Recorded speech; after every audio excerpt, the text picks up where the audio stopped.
Hello, it is Vlogmas for the vlogging of the Mus December, talking at you about things. To introduce ourselves, yes, that's the point of these videos. So we're talking to you about a thing. Basically, here's what I'm doing. I'm copying down. I'm going to tell stories about video games, tabletop games, RPGs, Dungeons and Dragons, all that fun stuff. So, basically, me and Dan started our RPGing career, if you will, many moons ago, about 8 years ago at this point, when we were about 16.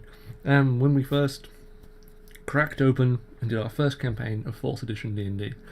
Now, we'd sort of done one or two sort of very loose, very trashy games of 3rd edition before that, where none of us knew the rules and we just dicked around. Kind of sounds like the game he's playing now in 5th. But anyway, so this 4th edition game we played, yeah, that was just the intro game in the DMG, I think, for 4th edition. Go through some caves, kill some kobolds, kill a dragon. You're the hero.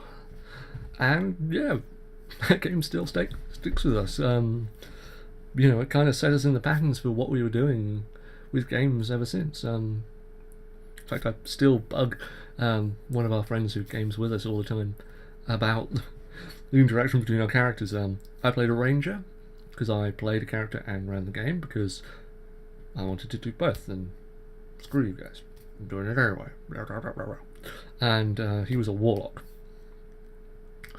a really powerful character. In fact, he's got a dice set named after one of his moves, the dread dice, because he had to use so many of them. It's like 8d6 or something terrible for a first level character. Anyway, so my character stole a kill from him, and Ben has never forgiven me. That was a guy who I didn't intend to name, but has been named now and will be named ever forward. So yeah, all I have to go. I've even sort of done it in years later in other campaigns. I've sort of had like this myth of this mythical ranger who was known for his prowess and his virtue of never stealing kills, just to sort of get a reaction from Ben. In fact, in one game we were playing later on where we ended up burning down Waterdeep, as I recall. I was a lot less strict than I am nowadays with games. They ended up coming across this village where there was this statue of this character. He was called Hostelgado, the world's bravest man. This ancient statue of Hostelgado that he'd saved the village in the past, and there was this statue of him. Ben just spent time destroying the statue. Yeah, and sort of other things like the kobolds. I sort of threw it open to how kobolds should talk. So they should just say kobold. Okay, and that's how they've always talked since then. They just go kabout, kabout, kabout, kabout, kabout, kabout about, kabout, kabout, kabout, kabout. And that's koboldish. It has been since that game. It was, yeah, it was. We had a lot of fun in the early days. We still do, but that kind of. There were a lot more ridiculous moments, and I think that we sometimes miss some of that. I mean, recent games have had their memorable moments as well, but it's sort of more badassery than just bumblefuckery, if you will. So yeah, and then we sort of we stayed with the core of 4th for a little while, and then sort of from that we branched off into other games. So Shadowrun. And then what else was there? New World of Darkness, which me and Ben really love. Dan, not so much.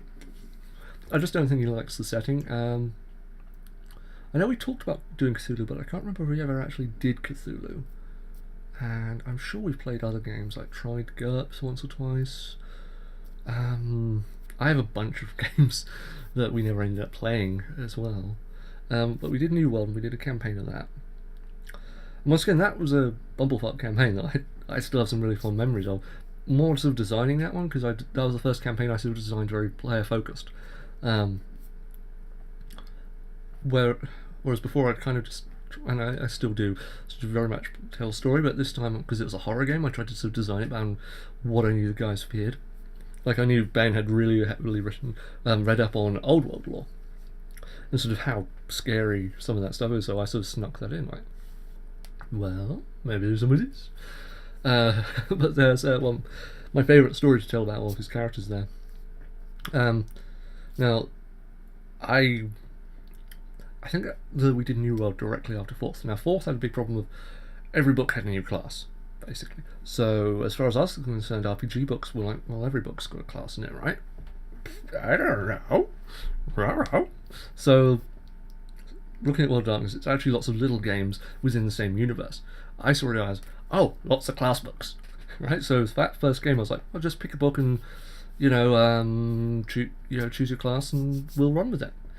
And so we had 2 vampires, a human cop, and a Promethean. Now, a Promethean is like a Frankenstein creature, and to be fair to the player who played that character, he did a damn good job with that character. And I feel like I never gave him enough praise on that. Just in general, he was a really good role player. But anyway, he's kind of, I haven't seen him in a while. And it was Dan and Ben who were the vampires. Ben, back in those days, he was very bad at min-maxing, meaning he did it to the absolute extreme and practically cheated. I'm fairly sure he did in some games, actually. But,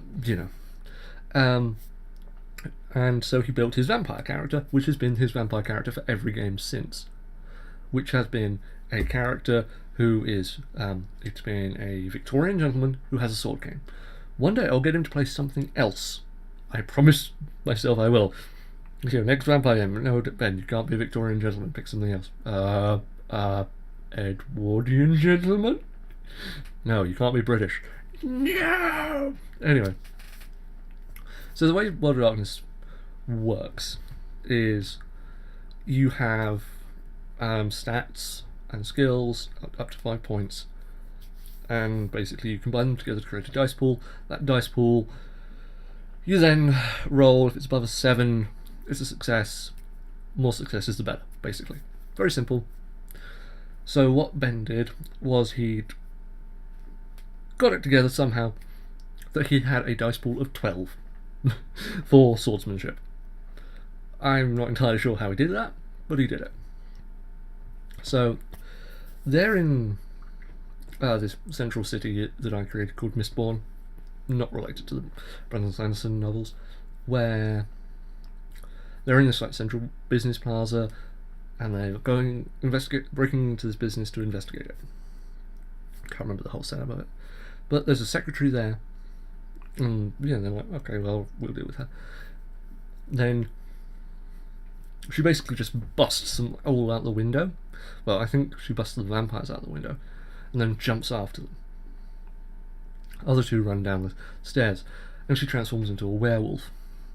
Now, Ben's really cocky at this point. He's like, 12 dice. And I can kill anything with 12 dice. I'm guaranteed to hit with 12 dice. So he goes up, snick, snick, snick, snick, snick. Those were his movements. I remember it. Rolled his 12 dice. All misses. His unbeatable character, his ultimate swordsman, had not hit once. And this werewolf just punched him. He goes flying, hits a car, and the werewolf runs up to devour him. And then the cop, the only human on the team, rushes up, shotgun, bang, bang, manages to scare the werewolf off. She runs off. And Ben hated that. Oh, he hated that. Being saved by a worthless human. He actually played it really well. But overall, it was a good fight. Dan's character, we gave a lot of shit because he used a bow and arrow, but actually fairly sensible. So then some other games, eventually sort of they met the werewolf again, and one of my favourite villains I've ever played. There's a sub-type of vampire in New World that is, because normally vampires don't eat, they only drink blood. This is a vampire who eats flesh, and is grossly fat, sort of hideously bloated and fat, and sort of feasts on human flesh. and he was the bad guy. And it turns out that the receptionist werewolf was actually a tame werewolf to him. And this was sort of a big, scary reveal. And as they go into his presence, and he's sort of breaking open this human rib cage and feasting on the organs in front of him, he's this big fat guy in a Victorian suit. Sort of, oh, very good medicines. Yes. So you've been interfering in my affairs. That type of thing. Sort of eating, I think it was a child. May have been alive too. Well, for a little while. And then he just dismisses them. And yeah, at the end of that, just like, oh fuck, oh fuck, oh fuck. Like each game had a little scare moment for each of them. It was great. That was another one where the Promethean character had Promethean knowledge, obviously. So they go into this house, and it's just filled with mannequins. And there's like a Promethean subtype that is like a blink character. You know, like the weeping angels from Doctor Who. You know, if you don't look at them, they can move. So it was a house full of these, and he was just like, "Get out, get out, get out, get out!" It was really fun. Then we moved to older versions of both games after that. I really enjoy Old World of Darkness because the lore is so much better than in New World. Though I think mechanically New World is slightly neater. Anyway, and we also moved to 2nd edition AD&D for a little while and played a few campaigns with that. And I still prefer 2nd edition to most of the modern D&D forms. I mean, Pathfinder works very well. It's nice, snappy and easy, but there's a feel to AD&D that I've yet to feel anywhere else. So yeah, what other games have I played? Well, so basically, I continued in the same city. Oh, pardon me. With World of Darkness in Mistborn, I've actually done about 3 or 4 campaigns there, which is really nice. Actually, a friend of ours who's our current GM has had the same world for 10 years, and they're sort of, if not longer, and it's just like, oh, Jesus fuck, man. You know, he's got so many worlds that have developed, and we're like hitting stuff in this campaign we're running now that players 10 years ago did. But, you know, in my little world of Mistborn, sort of the development for these various games, I ran a game on Skype with a bunch of people I met online on the Lord Cat forums, as I recall. In fact, I think I'm still friends with some of them on G+, and they're all on my Skype account, I just don't talk to them. And I ran a World of Darkness game with them. That went really well, and I wish I could have gone to 2nd season with them, but I wasn't feeling up to it. It's just sort of, and I sort of did a campaign following on from that, and that was some cool stuff, but that was kind of the last one. I've been trying to re-energize Mistborn for a while, because it's a world I love. I need to sort of sit down and really do some of the stuff where I actually bash out a standardized city map, because that's fluctuated over the years. What other great campaigns that I've been involved with? Well, actually, I'll talk about the current one. I'm in a Pathfinder campaign with Dan, Ben, and our GM Laurie, and they're both going to be on. Ben and Laurie are going to be on the channel at some point. They promised. They will be. So, yeah, we've been doing that for about 3 years now, I think. And, well, Dan is the only one to have a standard character, a single character throughout the entire thing. I've lost the most characters. Problem is, I love making characters, so I'm kind of always willing to play a bit fast and loose and sort of let them die. But also, I'm willing to let a character lose a leg, just for the story purpose. Like, there was another campaign I was involved with Laurie. It was a Planescape game. I had one character who was just steadily losing limbs and eyes because of, not stupid things, but like he lost a finger because he was trying to get another player out of trouble in debt. Actually, Ben's character, who was a fucking monk, can't lie. Why was he gambling? And he lost a finger to that, and he lost something else as well. And no, there's another character who lost the eye. Can't remember how he lost the eye, but it was sort of, and in the last game, there was sort of, he was a he was a cleric who wanted to be a paladin. That wasn't actually his actual story. He was a badass cleric, and I just didn't want to play a paladin, so I did it that way. He fought with a two-handed sword and sometimes wielded it one-handed. He was a badass guy, and actually he had the badass moment at the end of the campaign of the whole campaign, which actually had gone on over several other campaigns that Laurie had run with other people who had ended and hadn't finished. So we were sort of at the very end of this.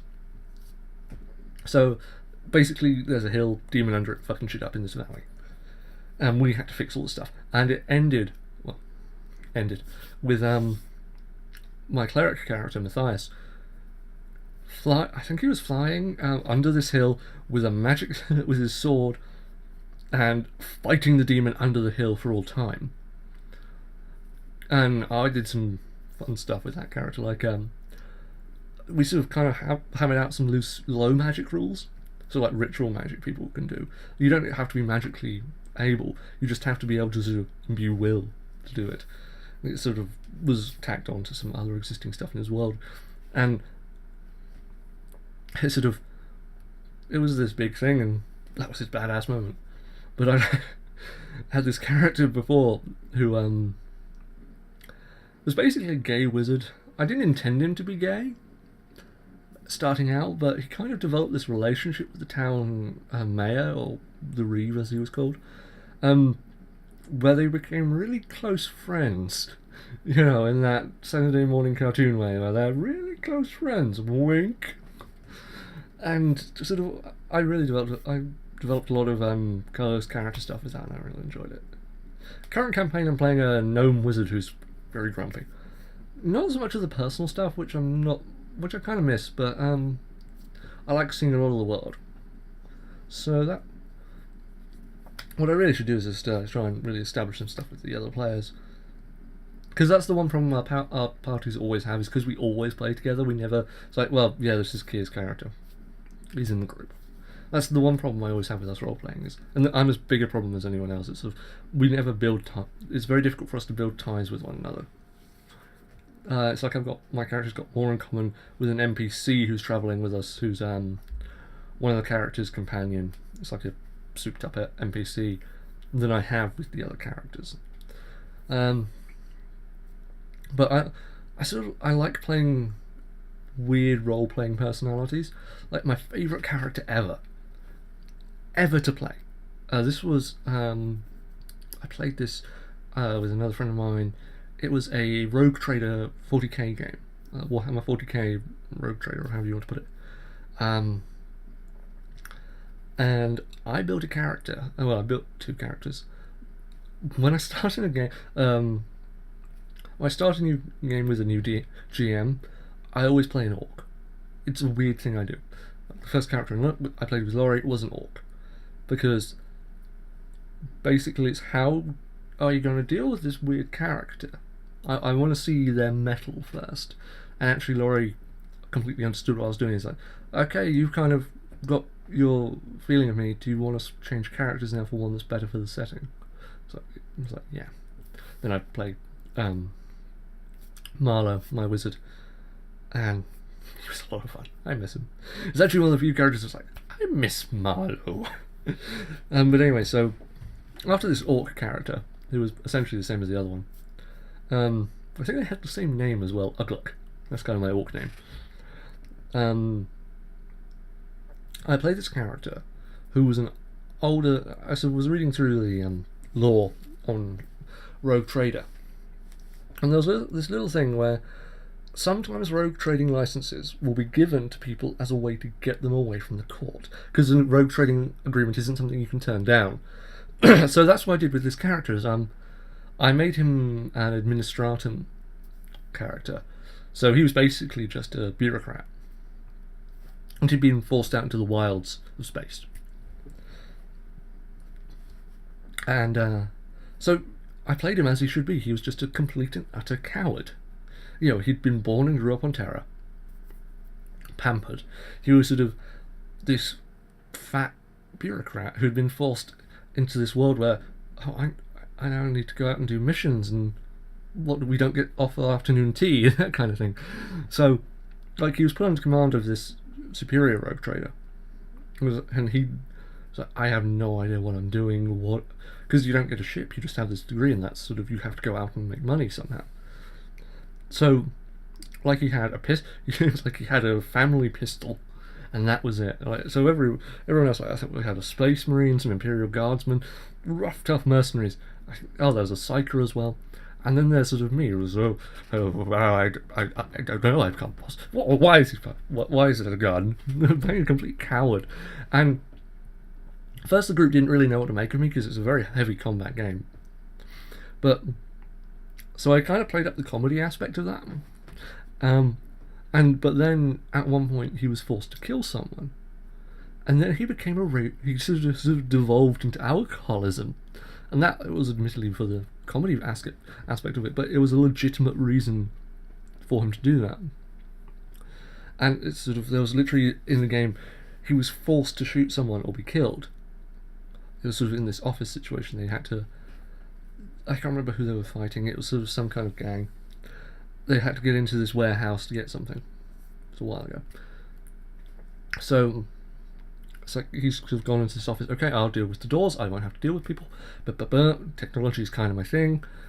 Oh god, there's someone here. Raised his gun. It's like rolled initiative, shot him dead in the head. Bang. Okay, do the doors. Then he just sat down. Sort of gun on table, sat down, and breathed. And that's all I said. He's just gonna sit down and breathe for a few times.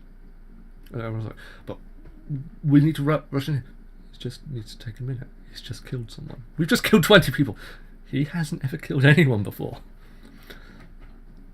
And some people will maybe take issue with me playing that kind of character in this kind of campaign.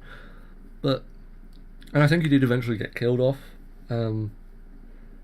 Basically, sort of, it got to a situation where we were storming a mercenary base or something. No, or I honestly can't remember. Joe, the guy who did the campaign, did it really well at the time, but it was a while ago, and I don't remember things well at the best of times. I remember characters, but I don't remember plot details. And it was sort of like, okay, we have to race through here. These people have riot shields, barricades, auto shotguns, and all manner of other heavy, deadly stuff. Everyone else is tooled up. I haven't been taking any loot thus far. And it's kind of like, shit, I've got a pistol. No armor. What do I do? And I think I got gunned down. But, yeah, he's still my favourite character because of that little arc. I've yet to play a game that's, other than Lorries, that's lasted really long, but even then I haven't had, a character last that long. I suppose Matthias is the longest lasting character, but the problem with Matthias is I didn't particularly like him. He was a kind of a sanctimonious priest. He was very righteous, very black and white, and I was like, I make the character, I'm going to play him till he dies, or whenever. Or till there's a legitimate reason to bring in a new character. But I don't like this guy, so that's why I went back to a wizard with my second character, my fourth character technically, Skordal. Actually, I built a lot of stuff for Skordal and gave him a big backstory, and I'm really invested in the character. I really like him. He's not, as I said, there's a few problems with the campaign, but it's sort of, that's on me, and I can accept that. But sort of, he's still a character I like playing.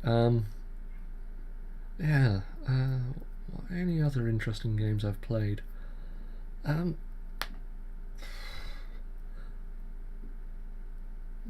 know there's a few characters here and there, but we generally play one-off games.